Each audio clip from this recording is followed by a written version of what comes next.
December 24, 1944, 14:30 hours. The village of Chaumont-sur-Aire, eastern France. Through the bitter cold that gripped the Meuse Valley, where frost painted every surface white and breath turned to fog the moment it left your lungs, elderly Marie Devereaux detected something impossible. The wind carried a scent she hadn't encountered in 4 years of German occupation. Rich, smoky, unmistakably American ham being roasted somewhere in her half-destroyed village. For a woman who had survived on turnip soup and black bread since 1940, whose grandchildren had never tasted butter, whose neighbors had bartered family heirlooms for single eggs, this aroma represented something beyond mere food. It represented a world she feared had ceased to exist. Within 20 minutes, following that impossible smell through snow-covered rubble like pilgrims following a star, 17 villagers would discover not just a meal, but the precise moment when hope became real. Before we jump back in, tell us where you're tuning in from. And if this story touches you, make sure you're subscribed because tomorrow I've saved something extra special for you.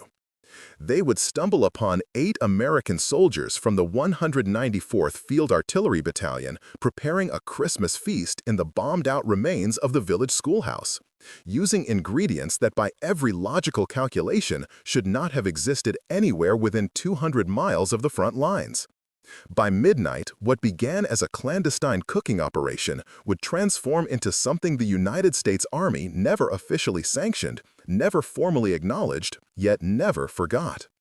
A Christmas dinner shared between liberators and liberated that violated a dozen military regulations, defied the brutal logic of winter warfare, and proved that even in humanity's darkest hours, some acts of generosity transcend all strategic calculation. The mathematics of this impossibility were stark. The 194th Field Artillery Battalion, attached to the 26th Infantry Division, operated in what military planners called a severe deprivation zone. Forward combat units in December 1944 received K-rations, canned meat products designed for survival rather than satisfaction, hardtack biscuits that could break teeth, and coffee that tasted like motor oil mixed with disappointment.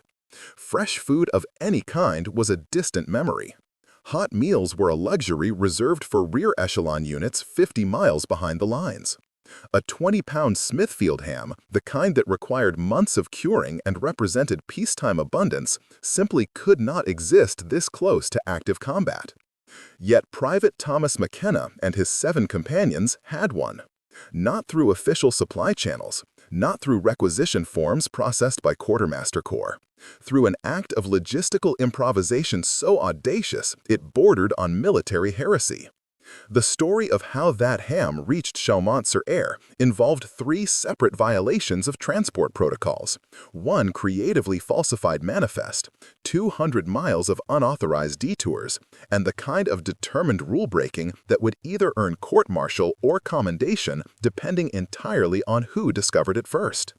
The village of Chaumont-sur-Aire in December 1944 embodied everything the war had taken from France. What had once been home to 300 souls, a community of limestone houses clustered around a 12th-century church, orchards that produced cider sold throughout Lorraine, and generations of families who could trace their lineage back to medieval times, now stood as testament to mechanized destruction. The German retreat through the Meuse Valley in September had been methodical in its devastation.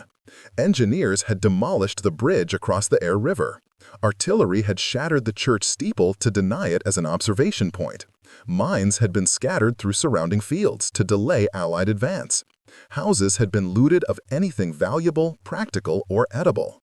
The population that remained, mostly elderly residents and mothers with young children, the men being either dead, in prisoner camps, or fighting with the resistance, existed in a state that transcended mere poverty. They had eaten their seed grain. They had burned their furniture for warmth. They had bartered everything of value for food that never quite filled empty stomachs. Children born during the occupation knew hunger as their permanent condition, a constant companion more reliable than any adult. Marie Devereaux, 63 years old, former schoolteacher, widow of the Great War, had watched her village die by degrees. Her husband Jean had fallen at Verdun in 1916. Her son Philippe had been captured in 1940 and spent 4 years in a German stalag. Her daughter Elise had died of pneumonia in the winter of 1942 when medicine was impossible to obtain. Marie had survived by teaching the village children in secret forbidden lessons in French history and literature that the occupation authorities would have punished. By tending a small garden that produced barely enough vegetables to sustain life, and by the sheer stubborn refusal to grant the war victory over her spirit. But by Christmas Eve 1944, even Marie's formidable will was fracturing. The liberation that had seemed so close in September, when American tanks had rolled through in pursuit of retreating Germans, had stalled. The front had stabilized, 10 miles east, close enough to hear artillery, but too far to receive any benefit. The village existed in a terrible limbo, technically liberated but practically abandoned, free from occupation but imprisoned by winter and deprivation. The arrival of the 194th Field Artillery Battalion on December 20th had been unannounced and unceremonious. Their M114 howitzers, 155mm guns capable of hurling shells 15 miles, had been positioned in fields outside the village to provide fire support for infantry operations near the German border. The soldiers, most barely out of their teens, farm boys from Iowa and factory workers from Pennsylvania, established their command post in the least damaged building still standing, the village schoolhouse where Marie had taught for 30 years before the war. The Americans had been polite, even apologetic, about commandeering civilian structures. They had shared what rations they could spare, mostly canned hash and hard biscuits. They had provided medical attention from their battalion surgeon to villagers suffering from malnutrition and untreated injuries. But there had been distance, the unbridgeable gap between those who could leave and those who had nowhere to go, between the well-fed army and the starving civilians. Private Thomas McKenna, a 22-year-old former meat cutter from Chicago stockyards, had spent 3 days watching French children press their faces against the schoolhouse windows, staring with hollow eyes at American soldiers eating rations that, while tasteless by American standards, represented impossible abundance to starving kids. On December 23rd, he had made a decision that would either define him as a hero or destroy his military career. He was going to cook those kids a real Christmas dinner. Not K-rations, not canned hash. A genuine feast that would remind them what peace tasted like. The problem was obvious and insurmountable. He had no food. His unit had no special provisions. The supply chain barely kept ammunition flowing, let alone luxuries like fresh meat. Christmas dinner for an artillery battery in active combat was a fantasy that violated every principle of military logistics. McKenna needed a miracle. What he got instead was Corporal Raymond Delacroix. Delacroix, a Cajun from Louisiana whose family had maintained French as their first language, served as the battalion's unofficial fixer, the soldier who could locate anything for the right price or favor. McKenna found him on the evening of December 23rd and laid out his insane proposal. He wanted to cook Christmas dinner for the village children. He needed ingredients that did not exist. He had nothing to trade except desperate determination. Delacroix had listened, his weathered face revealing nothing, then asked a single question. "How serious are you about this?" When McKenna answered that he would face court-martial before he would let those kids spend another Christmas hungry, Delacroix had nodded slowly and said he might know a way. The supply convoy system that sustained American forces in France was a marvel of logistics that stretched from Normandy beaches to the German border.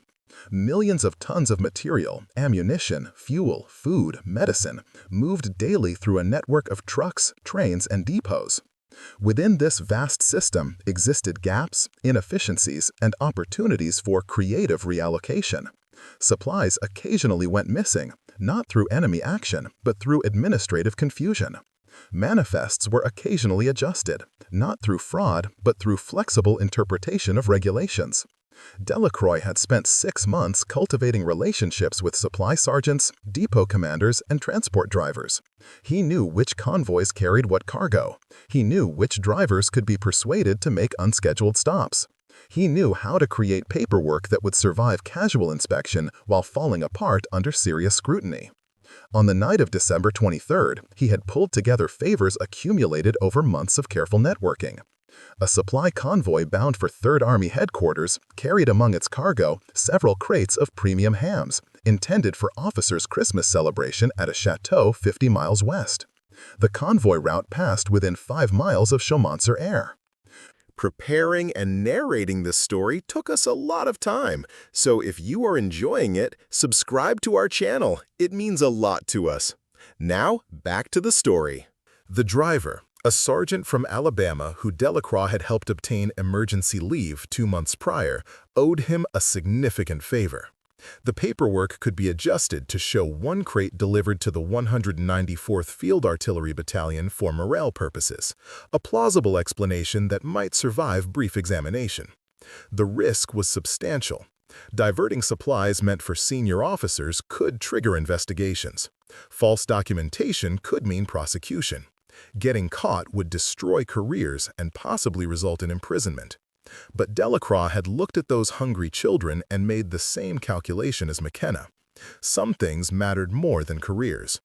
At 0300 hours on December 24th, a supply truck had pulled into Chaumont-sur-Aire and quickly unloaded 1 wooden crate before departing into the darkness.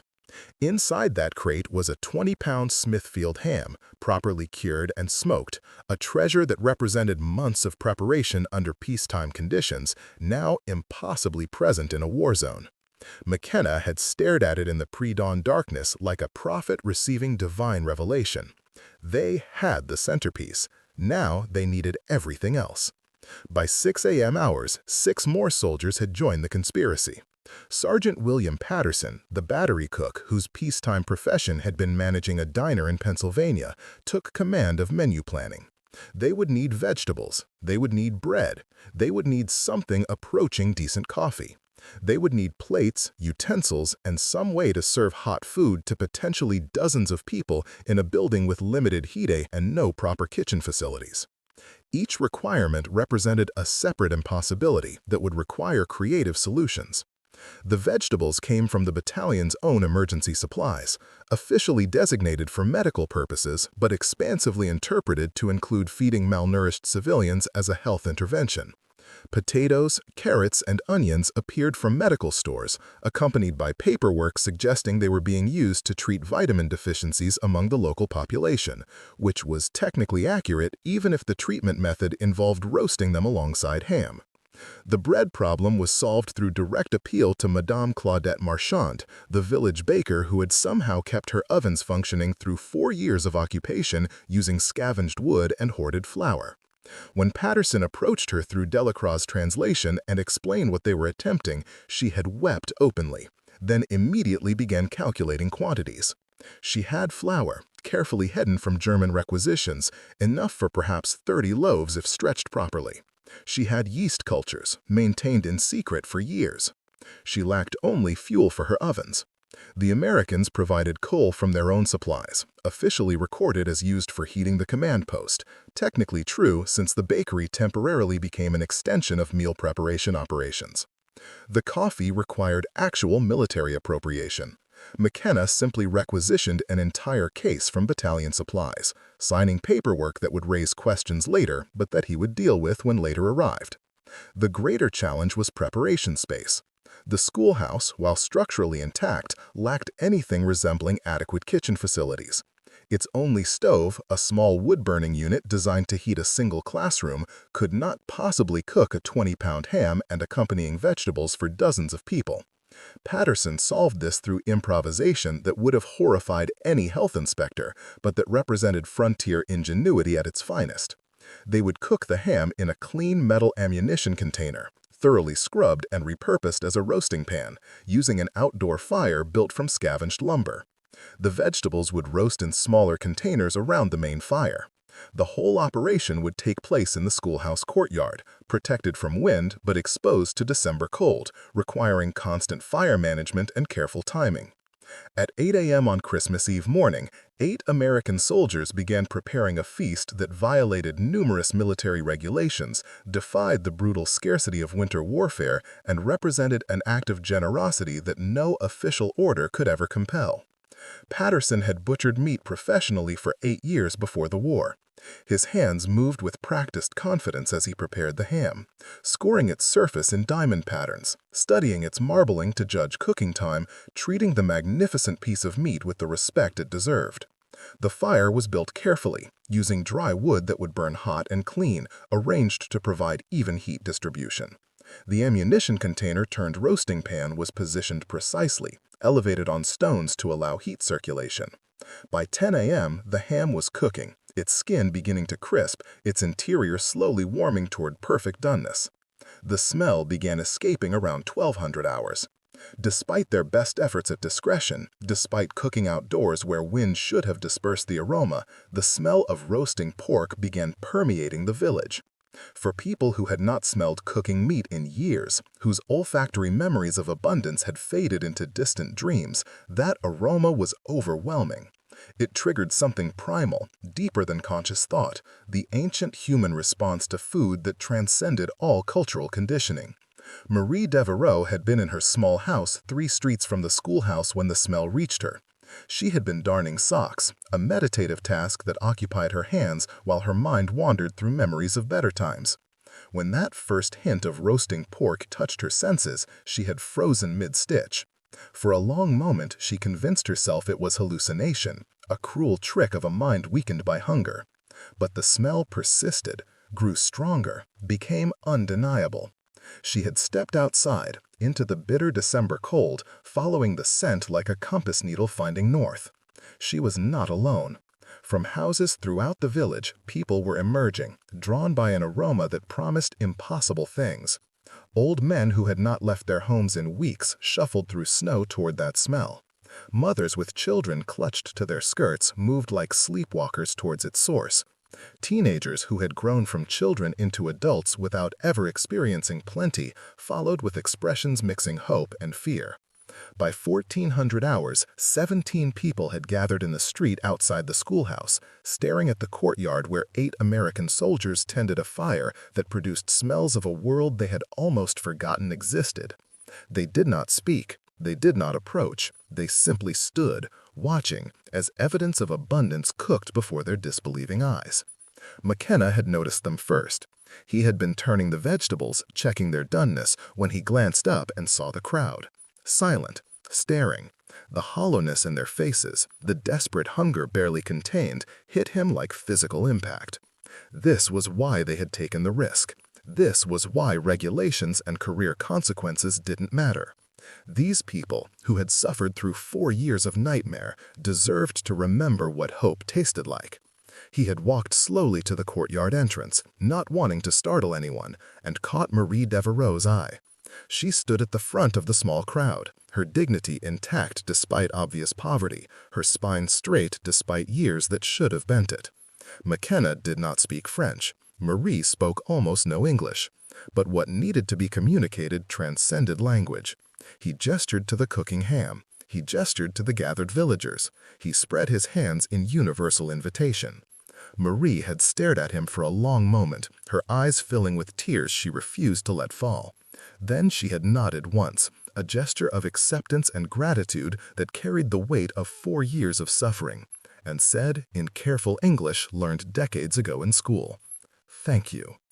Those 2 words, simple and profound, broke whatever remaining hesitation existed.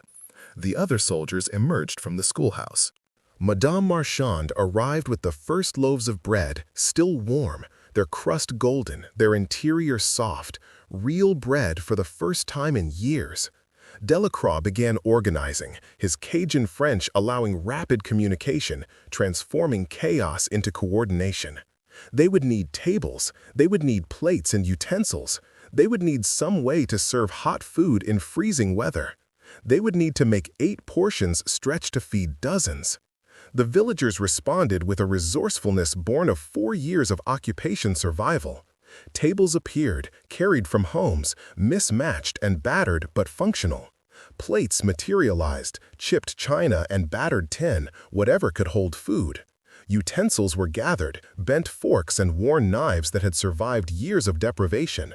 Most remarkably, the villagers began contributing their own hoarded treasures. Old Laurent Beaumont, who had not been seen outside his house in months, appeared with a precious bottle of Calvados, apple brandy he had buried in his garden in 1940 to prevent German confiscation. Madame Germaine Fontaine brought a jar of preserved cherries, fruit she had canned 3 years ago and saved for an occasion important enough to justify their use. Young Simone Leclerc, 16 years old and unable to remember abundance, offered a tablecloth embroidered by her grandmother, yellowed with age but beautiful, too precious to have been used during occupation. Each contribution represented sacrifice. These people had nothing. What they offered was everything they had. The gesture moved the American soldiers more than they could articulate. These were not charity recipients passively accepting aid. These were partners in creating something meaningful, contributing whatever they possessed to transform a meal into a celebration. By 1500 hours, transformation was complete. Tables stood in the schoolhouse courtyard, covered with that precious embroidered cloth and others like it. Plates and utensils waited in neat arrangements. Bread sat in baskets, still radiating warmth. The ham, perfectly cooked, its exterior glazed and crispy, its interior tender and succulent, rested on a salvaged cutting board. Roasted vegetables filled repurposed containers, their skins blistered and caramelized, their interiors soft and sweet. Coffee, real American coffee, brewed in quantities that seemed impossible, sent steam into the cold afternoon air. And surrounding it all, waiting in the December cold with expressions mixing disbelief and joy, stood 43 people. 17 original villagers, 26 more who had heard rumors and come to investigate. 8 American soldiers who had risked court-martial to create this moment. Patterson had carved the ham with professional precision, his knife moving in smooth strokes that produced even slices. The meat was perfect, pink and tender, marbled with fat that had rendered during cooking, seasoned with smoke and salt. Each slice represented a miracle of logistics, a small victory over the war's deprivation. Portions were served carefully, ensuring everyone received equal shares. The ham was supplemented with generous helpings of roasted vegetables. Bread was distributed with real butter, procured through Delacroix's mysterious networks. Coffee was poured into whatever cups could hold liquid. When Marie Devereaux took her first bite of ham, she closed her eyes and tears streamed down her weathered cheeks unchecked. The taste was not just food. It was memory made tangible. It was every Christmas before the war, every family gathering, every moment of peace and plenty she had feared was lost forever. Around her, similar reactions rippled through the crowd. Old men wept openly, dignity abandoned in the face of flavors they thought they would never experience again. Mothers fed small portions to their children, watching with expressions mixing joy and heartbreak as young faces discovered tastes they had never known. Teenagers ate slowly, savoring each bite, trying to make the experience last as long as possible. The American soldiers watched in silence, their own plates forgotten, understanding at some fundamental level that they were witnessing something profound. This was not charity. This was not the routine distribution of rations to grateful civilians. This was restoration of humanity, the moment when people who had been reduced to mere survival remembered what it meant to be fully human. Patterson had intended the ham to serve perhaps 20 people with reasonable portions. Through careful division and supplementation with bread and vegetables, it stretched to feed 43. The portions were not large by American standards, but they were generous by the standards of people who had survived on starvation rations for 4 years. No one complained about portion size, no one asked for seconds. Everyone understood that what they held represented an impossible gift, something to be cherished rather than consumed thoughtlessly. The meal progressed in relative silence, broken only by quiet conversations in French and English, translated imperfectly by Delacroix, but understood perfectly through tone and expression.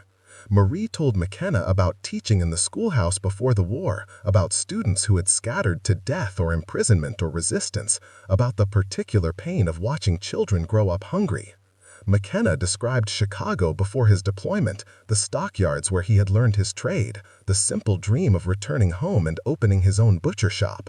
Neither fully understood the other's words, but both understood the essential message. We are people. We have pasts and futures. This moment of connection matters.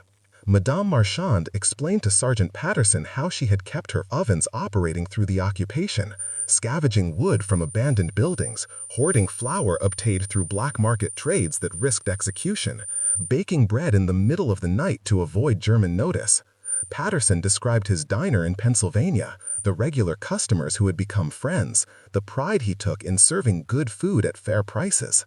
The conversation was halting, filtered through Delacroix translation, but it created understanding that transcended language barriers. They were both people who found meaning in feeding others, who understood that food was more than fuel, that the act of preparing and sharing meals carried social and emotional weight that nourished more than just bodies.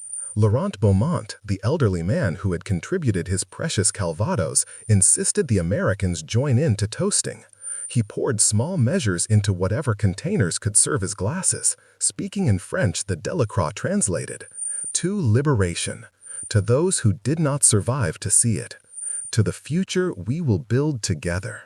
The Calvados was harsh and strong, apple brandy that had aged in darkness while the world burned above it. It burned going down, warming from within, and in that shared drink there was acknowledgement of shared suffering and shared hope. The German occupation had tried to destroy French culture, to reduce the population to servitude, to erase the markers of identity and dignity. This toast, this sharing of alcohol carefully preserved through years of darkness, represented defiance. They had survived. Their culture had survived. And now, with the Americans who had crossed an ocean to help free them, they would rebuild. As afternoon faded toward evening, the temperature dropped further, the December cold becoming genuinely dangerous. The courtyard that had seemed adequate in daylight now felt exposed and hostile. But no one wanted to leave. The moment was too precious, too fragile, too likely to dissolve if anyone acknowledged its temporary nature. Young Simone Leclerc, the 16-year-old who had contributed her grandmother's tablecloth, began singing. Her voice was thin and uncertain at first, the French carol emerging hesitantly into the cold air. Gradually, other voices joined. The villagers knew these songs, had sung them in better times, and memory guided their harmonies. The Americans did not know the words, but they recognized the melodies, Christmas carols that crossed linguistic boundaries. Patterson began singing in English, his deep voice providing counterpoint to the French lyrics, and somehow the two languages wove together into something neither but both, a musical expression of shared humanity that needed no translation. The singing continued as darkness fell, voices rising into the December night, carrying warmth that had nothing to do with temperature. Someone produced candles, precious resources normally hoarded, and lit them against the darkness. The flickering light illuminated faces transformed by music and connection, making the bombed-out schoolhouse courtyard feel for a moment like a cathedral, a sacred space where something meaningful was being celebrated. McKenna stood slightly apart, watching, understanding that what he and his fellow soldiers had initiated had become something beyond their control, something organic and beautiful. They had wanted to feed hungry children. What they had created was a moment of genuine community, a space where the barriers between liberators and liberated dissolved, where nationality and language mattered less than shared experience and mutual recognition of common humanity. The practical problems began asserting themselves as the evening progressed. The food was gone, consumed completely with nothing wasted. The fire was dying, its heat dissipating into the frigid night. People had homes to return to, such as they were, cold and damaged but offering shelter from December weather. The moment, however precious, could not last forever. Reality was reasserting itself, the temporary bubble of celebration giving way to the persistent facts of winter warfare. But something had changed, some fundamental shift that could not be undone. The villagers who shuffled home through December darkness carried more than full stomachs. They carried memory of generosity, evidence that not everyone in the world was cruel or indifferent, proof that even in the midst of mechanized destruction, individual acts of kindness remained possible. The American soldiers who watched them leave understood they had participated in something that would define how they remembered the war, a counterweight to all the horror and waste, a moment of pure good in a landscape of moral complexity. Marie Devereaux was the last civilian to leave.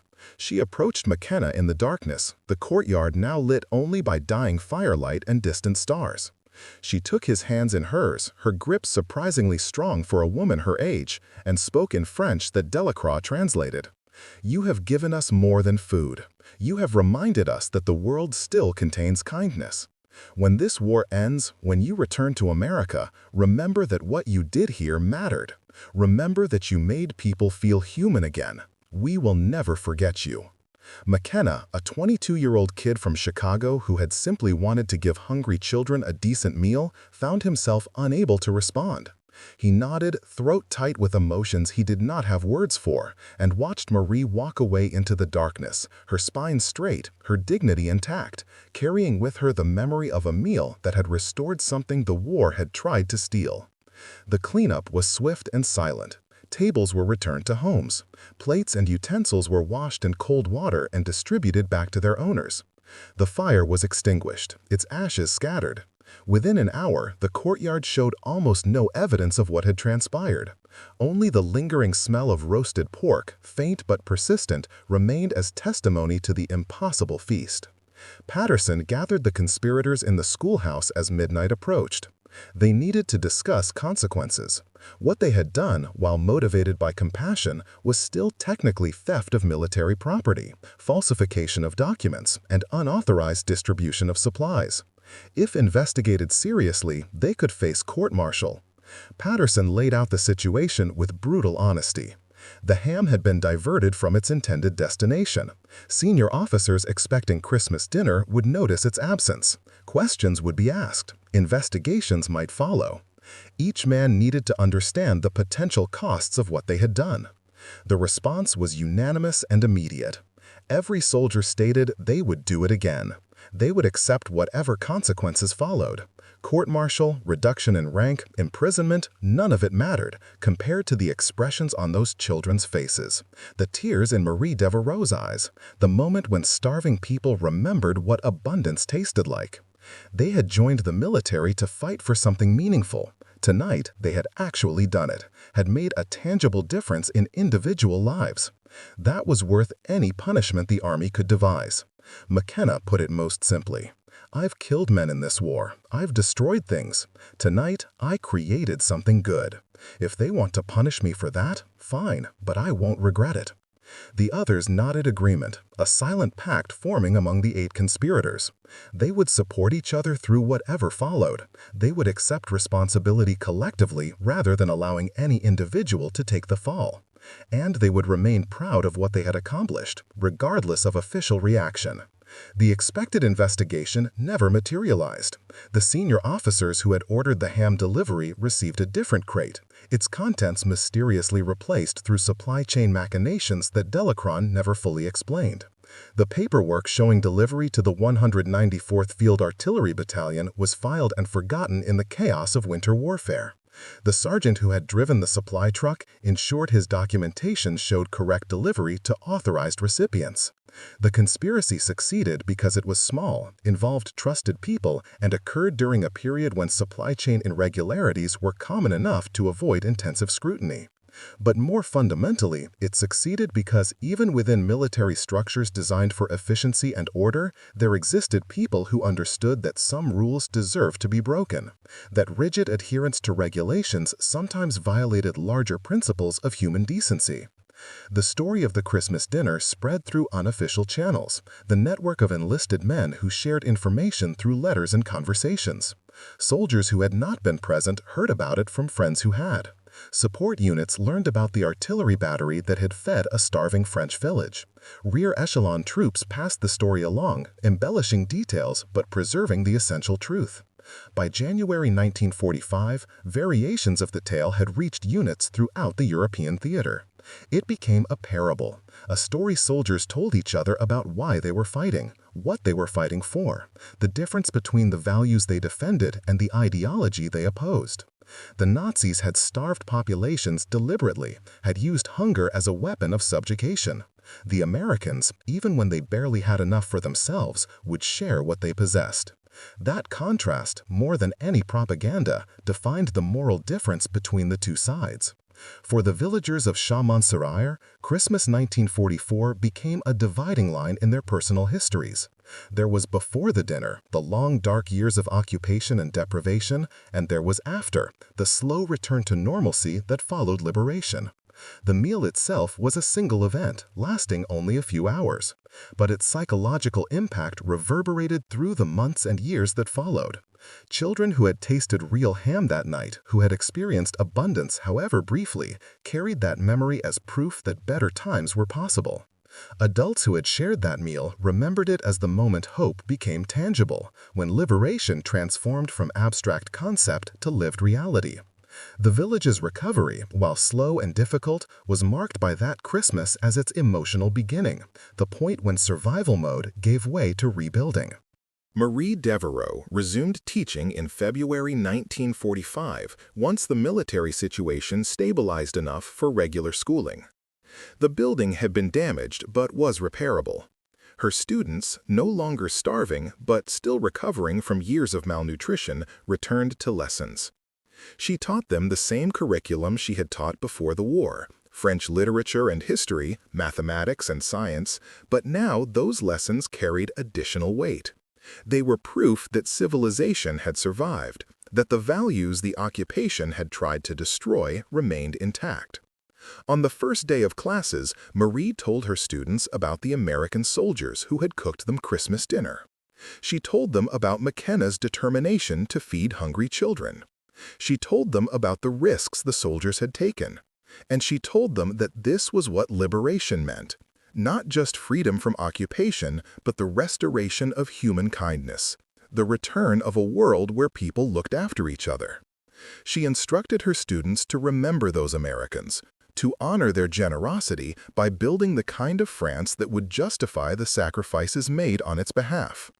The 8 American soldiers involved in the Christmas dinner survived the war.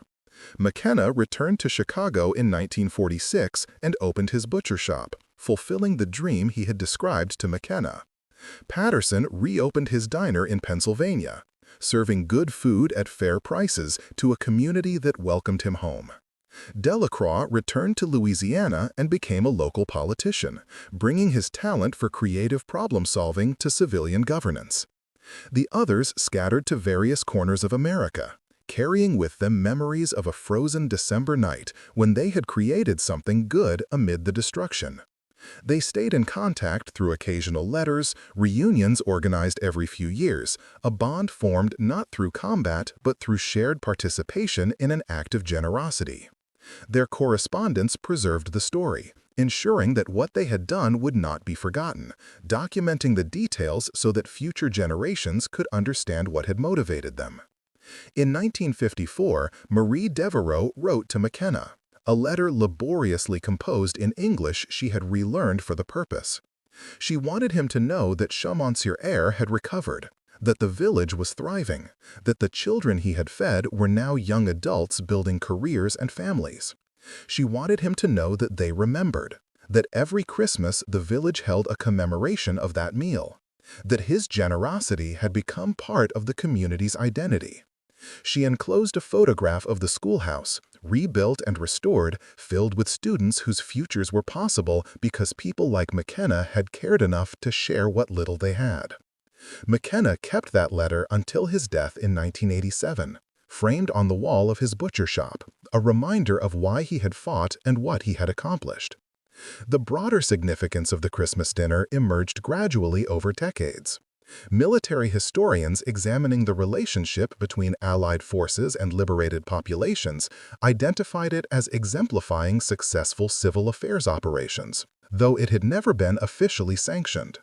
Sociologists studying post-war recovery noted how small acts of generosity created psychological foundations for rebuilding. The story appeared in memoirs, academic papers, and eventually popular histories, each retelling emphasizing different aspects but preserving the essential truth that amid mechanized warfare's industrial-scale destruction, individual human connection remained possible and powerful. The lesson that emerged from Chaumont-sur-Aire's Christmas dinner was fundamentally simple. War operates on massive scales, involving millions of people, industrial production, strategic calculations that reduce individuals to statistics. But it is ultimately experienced by individuals, lived in specific moments, remembered through personal interactions. The grand strategies and tactical operations that dominate military histories matter, but so do the small human choices, the decisions to share food with hungry children, to risk punishment for moral principle, to create moments of joy in landscapes of suffering. These small acts, unreported by official histories and unrecorded in strategic assessments, constitute the human reality of warfare, the level at which abstract conflicts become personally meaningful. McKenna and his fellow soldiers had not changed the war's strategic outcome. They had not liberated France. That required millions of soldiers and years of fighting. They had not defeated the Nazis. That achievement belonged to combined Allied operations across multiple continents. What they had accomplished was smaller, but no less significant. They had reminded a group of suffering that the world still contained kindness. They had demonstrated that even in circumstances designed to dehumanize, to reduce people to mere combatants or victims, individual humanity persisted. They had created a moment that would be remembered long after tactical operations and strategic maneuvers were forgotten. A story that would be retold because it spoke to something fundamental about human nature and human possibility. The mathematical impossibility of the Christmas dinner, the logistics that should have made it unachievable, mirrored the broader impossibility of maintaining human decency in wartime. Everything about modern warfare was designed to suppress individual initiative, to enforce regulations, to prioritize military effectiveness over personal compassion. Yet within that system, individuals found ways to preserve their humanity, to make choices guided by moral conviction rather than regulations. The same organizational structures that enabled industrial-scale destruction also created gaps where human kindness could operate. Spaces where rules could be creatively interpreted, where the difference between official policy and actual practice allowed room for compassion. As Christmas approached in subsequent years, veterans throughout America would remember December 1944 in their own ways. Most had experienced the holiday in combat, far from home, eating rations, and wondering if they would survive to see another Christmas. Those memories were often painful, marked by loss and hardship. But for the 8 men who had cooked dinner in Chaumont-sur-Aire, Christmas carried different associations. They remembered the expressions on hungry children's faces. They remembered Marie Devereaux's tears. They remembered creating something good in the midst of horror. Those memories did not erase the war's trauma, but they provided counterbalance, evidence that even in humanity's darkest hours, light remained possible. The village of Chaumont-sur-Aire prospered in the post-war decades, its population growing, its economy recovering, its place in French society secured. The schoolhouse where Marie Devereaux taught became a community center, then was eventually replaced by a modern facility. The Aire River was bridged again, connecting the village to surrounding regions. Orchards were replanted, cider production resumed, and the markers of occupation gradually faded from the physical landscape. But the Christmas dinner remained part of the village's collective memory, passed from generation to generation, a story that defined community identity. Children learned about it in school. Families recounted it during holiday gatherings. The tale became folklore, its details embellished over time, but its essential truth preserved. In 1984, the village erected a small memorial plaque in what had been the schoolhouse courtyard, now a public square. The inscription, in French and English, commemorated the American soldiers who had shared Christmas dinner with starving villagers in 1944, acknowledging their generosity and affirming the village's eternal gratitude. Several of the original conspirators attended the dedication ceremony, old men now, some in wheelchairs, traveling from America to witness this recognition. They stood together in the rebuilt square, remembering the frozen December night 4 decades earlier, when they had created an impossible feast, and they understood that what they had created had outlasted them, had become part of something larger than their individual actions. The true measure of the Christmas dinner was not the immediate satisfaction of hunger, though that mattered enormously to people who had been starving. The true measure was its demonstration that even in circumstances specifically designed to eliminate human connection, to reduce people to combatants and victims, to make compassion a liability and regulations the only guide, individual moral choice remained possible. McKenna and his companions had not accepted the world as presented to them. They had seen suffering and chosen to alleviate it. They had recognized regulations as obstacles to be overcome rather than absolute constraints. They prioritized human need over institutional convenience. That choice, repeated by countless individuals in countless circumstances, represented the difference between mechanical efficiency and humane civilization. The story of French villagers following the smell of ham to discover American soldiers cooking Christmas dinner became more than historical anecdote. It became parable, a teaching story about what matters. In human experience, not the grand strategies or tactical victories that dominate official histories, not the technological advances or industrial achievements that historians catalog, but the small acts of generosity, the moments of connection across cultural boundaries, the choices to preserve humanity in dehumanizing circumstances. These are the stories that persist because they speak to fundamental questions about what we value and who we aspire to be. In the frozen darkness of December 1944, amid a war that had killed millions and destroyed entire societies, 8 young American soldiers had created something beautiful. They had taken military supplies and transformed them into community celebration. They had violated regulations in service of moral principle. They had risked their careers to feed hungry children. And in doing so, they had demonstrated that no matter how dark